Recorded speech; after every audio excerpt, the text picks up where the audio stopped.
the only famous inmate to be housed there. We had Sam Bankman-Fried there, R. Kelly, Ghislaine Maxwell. They were all inmates there. Sean Combs is being kept away from the general inmate population. You say his fame makes him a target. Yeah, sure. And not necessarily at the MDC only. I mean, anywhere. Yes, in my humble estimation, his life, his safety is in jeopardy in any correctional lockup right now. If it is true, as reported, that he is housed in the special housing unit, it's important to note that the special housing unit is a lockdown, 24-hour lockdown unit. The MDC Brooklyn is a high-rise. The vast majority of the floors are general population floors. But the special housing unit is a 24-hour lockdown facility. So this is for Mr. Combs' protection.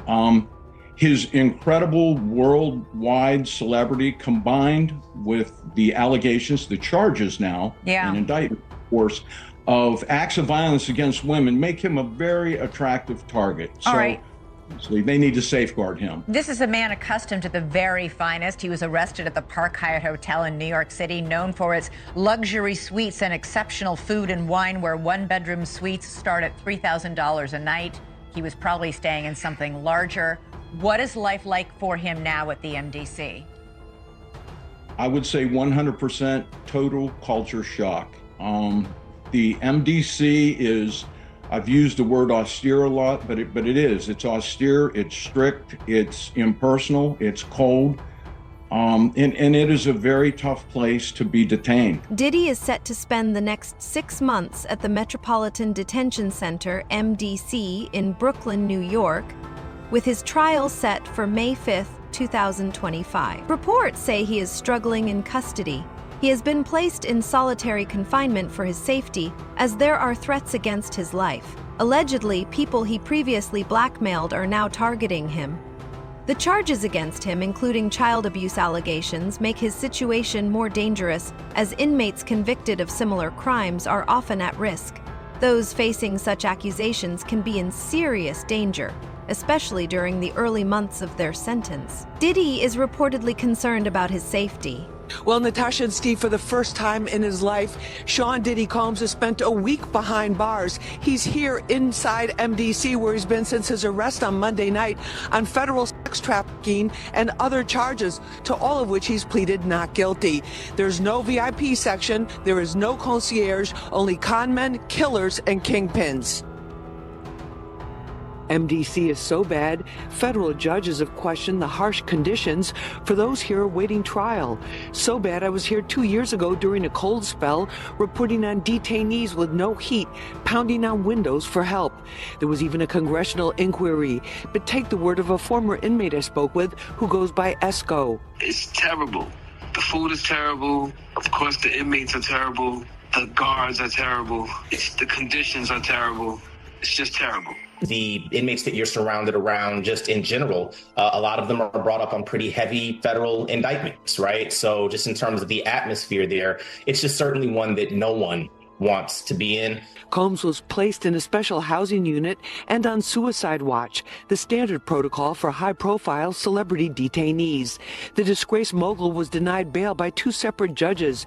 His attorney, Mark Agnifilo, asked the court to transfer him to the federal detention section at the Essex County Jail, but the judge deferred to the Bureau of Prisons.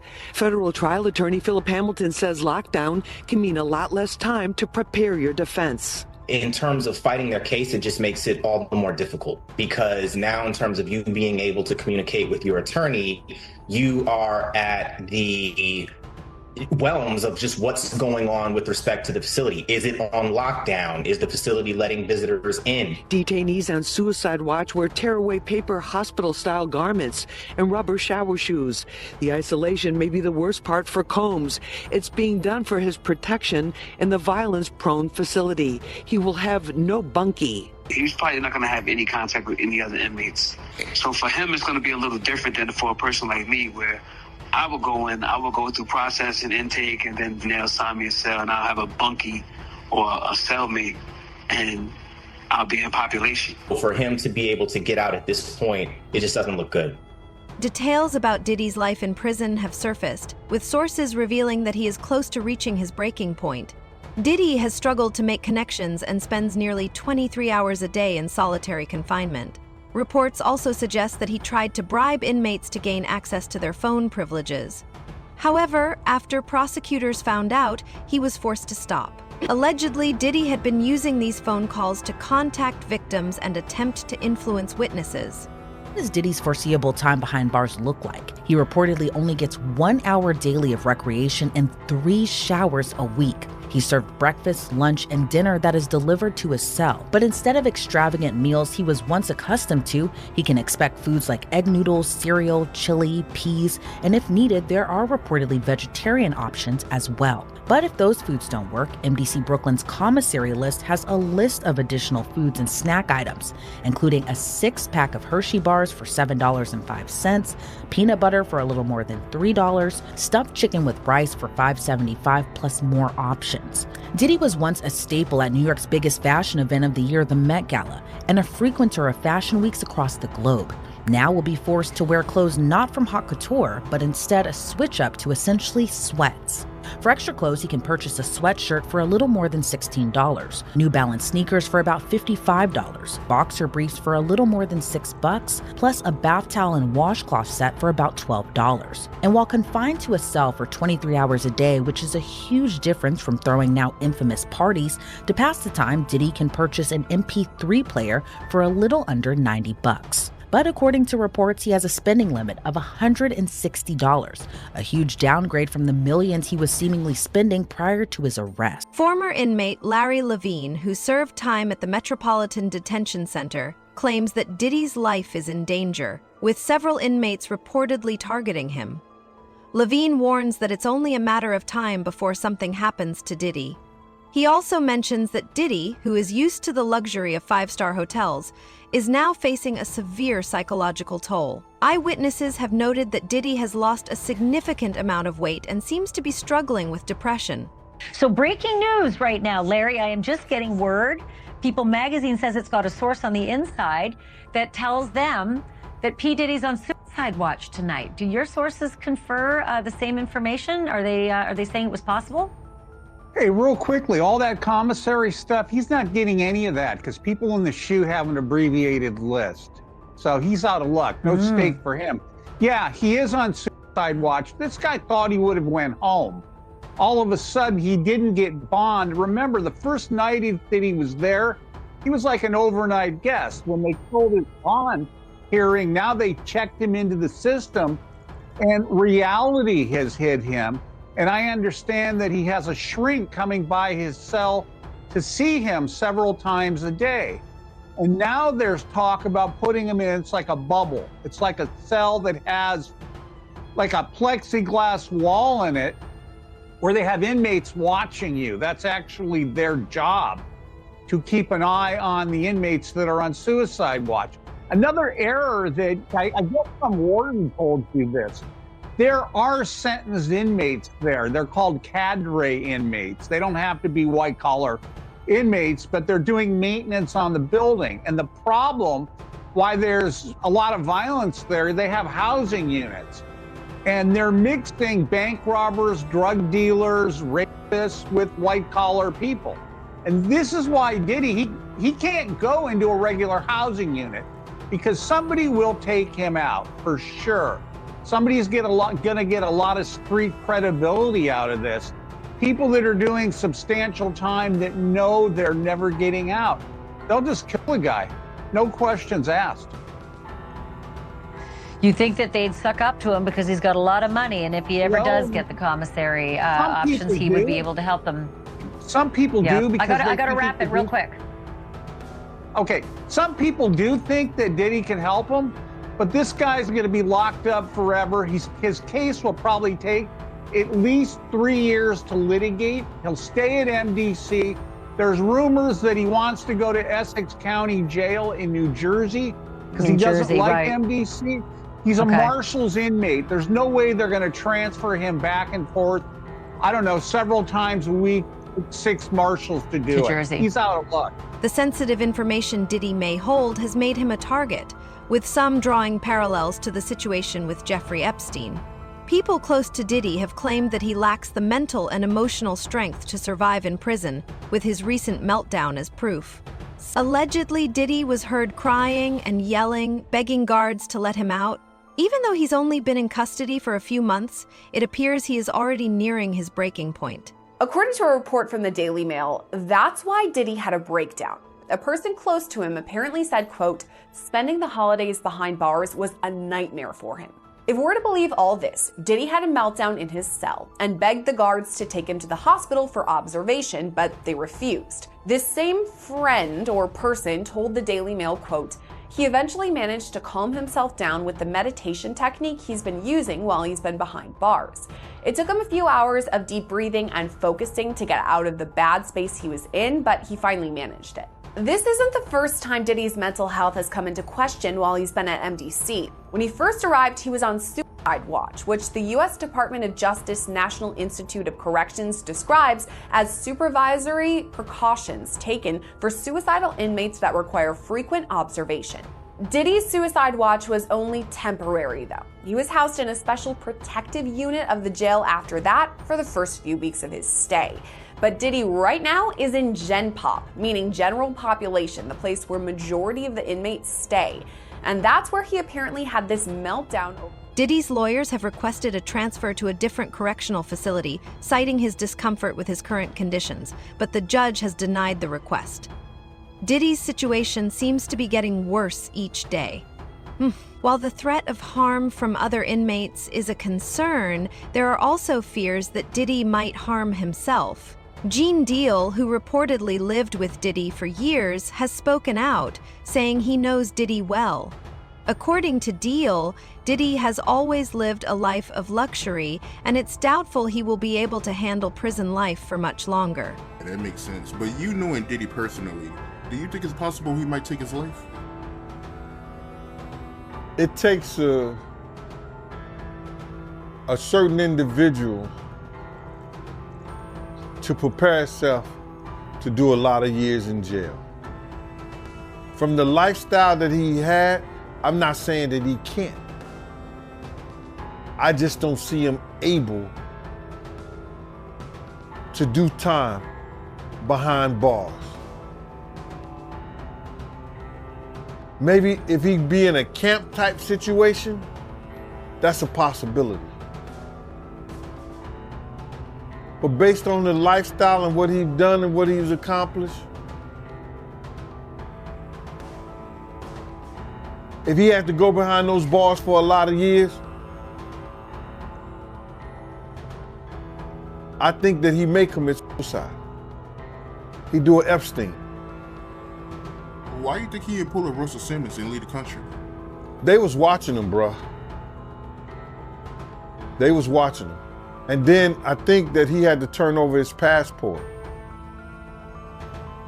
Even if you own your own private jet, they have a system up there whereas that they supposed to check your passport and anything that you need to fly as if you were flying commercial. He's suffering the consequence, and I don't feel bad for him at all. Because people was trying to talk to him. People was trying to tell him. You couldn't pull him by the coat and let him know anything. You understand? They messed up the game, brother. When he put that shit out with them, money, power, respect, it ain't never been like that. It ain't never been like that. You got your respect in the street that gave you your power, that brought you your money. Totally different thing. He let that money, power, and respect go to his head, but he had it ass backwards. So do I care what happened? Nah. He got enough money to buy his way out of this. So we think. So when you look at that video of him pacing around and he's looking worried, and you knowing him, do you think it's possible that he might commit suicide? When you're a narcissist, there's always a possibility because you're suffering. But I don't think that he could see himself in a cage. I don't think he could see himself behind those bars in those type of situations. It's too many real dudes that dislike him. But then again, there's a lot of real dudes that need help. And him being behind bars, he could probably help him. In addition to the $6 million, Diddy's legal team has arranged a $50 million bail package and, according to court documents, plans to surrender the family's passports. In a bid to secure his release, Diddy is even offering his Miami mansion, valued at around $48 million, as collateral. Despite these significant offers, Judge Ain Submanan has denied Diddy's bail request, meaning he will remain in custody with no release in sight. What do you think about that counter-argument? Because his team has said, we're going to put together the proposed bail package. A $50 million bond, co-signed by him, his mom, and his sister, the mother of his oldest daughter, and his 3 adult sons. It's going to be secured by the equity in his property in Miami, Florida. Home detention. His passport will be surrendered. The government said that's insufficient. They said, look at the charges, look at the weight of the evidence that I just mentioned. They said they have allegations that he and his associates were trying to tamper with witness testimony last year so that they wouldn't cooperate with the government. What do you take away about who has the stronger argument in terms of bail? Well, I think his counsel has done the best they possibly can. I think bringing him there voluntarily is very smart, starts them out on the right foot. But I think the last thing that you just mentioned, the interfering with witnesses. That's the allegation, yeah. Yeah, if that's true, or I should say, if there's real indicia that happened, I think that might tip the scales in favor of not letting him out pending trial, because I think, and you know this, I think judges take an extraordinarily dim view of that, and that might be the factor that tips the scale against him. But I think as far as a tactic, I think it was very smart to do what they did and to say, look, you know, he's here, you didn't have to track him down, he's got a real defense here, he's doing everything right, at least right now. I'm not sure it's going to be enough at the end of the day. During a raid at Diddy's Miami mansion, federal officers reportedly found disturbing evidence that has intensified the charges against him. Among the items seized were hidden cameras, sex toys, bondage gear, lingerie, and over 1,000 bottles of baby oil and lubricant, all allegedly connected to events referred to as freak-offs. One officer has even suggested that Diddy's actions are more severe than those of Jeffrey Epstein. For years, P. Diddy's gotten a hall pass. He's actually created his own kingdom where he makes his own rules, and you got to follow his rules or you get penalized. And guess what, Laura? He's now in a federal penitentiary, and for the first time in his life, he's facing his own fate at the hands of somebody else. And I will tell you, Laura, I've done federal cases, that's not the place you want to be in federal court. 90% of federal criminal indictments brought down are pled out, right? A plea deal is brought. And of the only 10% left, 90% of those defendants that go to trial, they lose. So he is looking at a daunting uphill battle to fight these horrible charges. Now, Brian, one of the DHS agents involved in this raid on his Miami mansion described what he saw inside the house, saying that, in my opinion, he's as bad as Epstein. These women are young, either barely legal or barely illegal. Brian, this sounds like he was a monster. Yeah, Laura, I will tell you that this indictment was very detailed, by the way, too. Your viewers should know there were over 300 subpoenas served, over 50 witnesses interviewed. Why is that important? Because the federal prosecutors aren't going to be leveling an indictment like this unless they have ammunition and they have cause to bring it.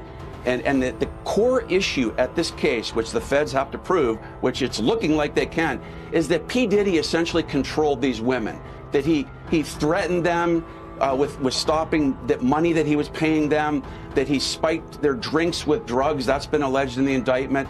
And that he basically told them, I'm going to ruin your life unless you engage in these freak-offs. And that's really what the prosecutors got to prove. And if you've got some victims coming forward to talk about that, you've got financial records that prove that, travel itinerary that proves that, P. Diddy has very little defense. And I got to tell you, Laura, if this guy wants to fight these charges, he's going to have to step up and walk into a courtroom and talk about it. If he doesn't testify in this case, he is dead on arrival. Well, who else is on these tapes? I mean, will the tapes ever see the light of day? I mean, that's what everybody's talking about. Who else is there? It's like with the Epstein, his pleasure island. Who else? Who went? Who was there? What's the manifest? But Brian, chances 1 being least likely, 10 being most likely. Will we learn of other celebrities that were at these freak-offs? Yeah, I think you've got an 8 or a 9 for a likelihood you're going to hear about it. Why? Because there are going to be more indictments coming down, Laura. That's an important point here, because he's being charged with racketeering and conspiracy. You're going to have, well, let's start on the inner circle. You're going to have former bodyguards. You're going to possibly have former musicians that he was with. You've got personal assistants that are going to be, they're already talking about this.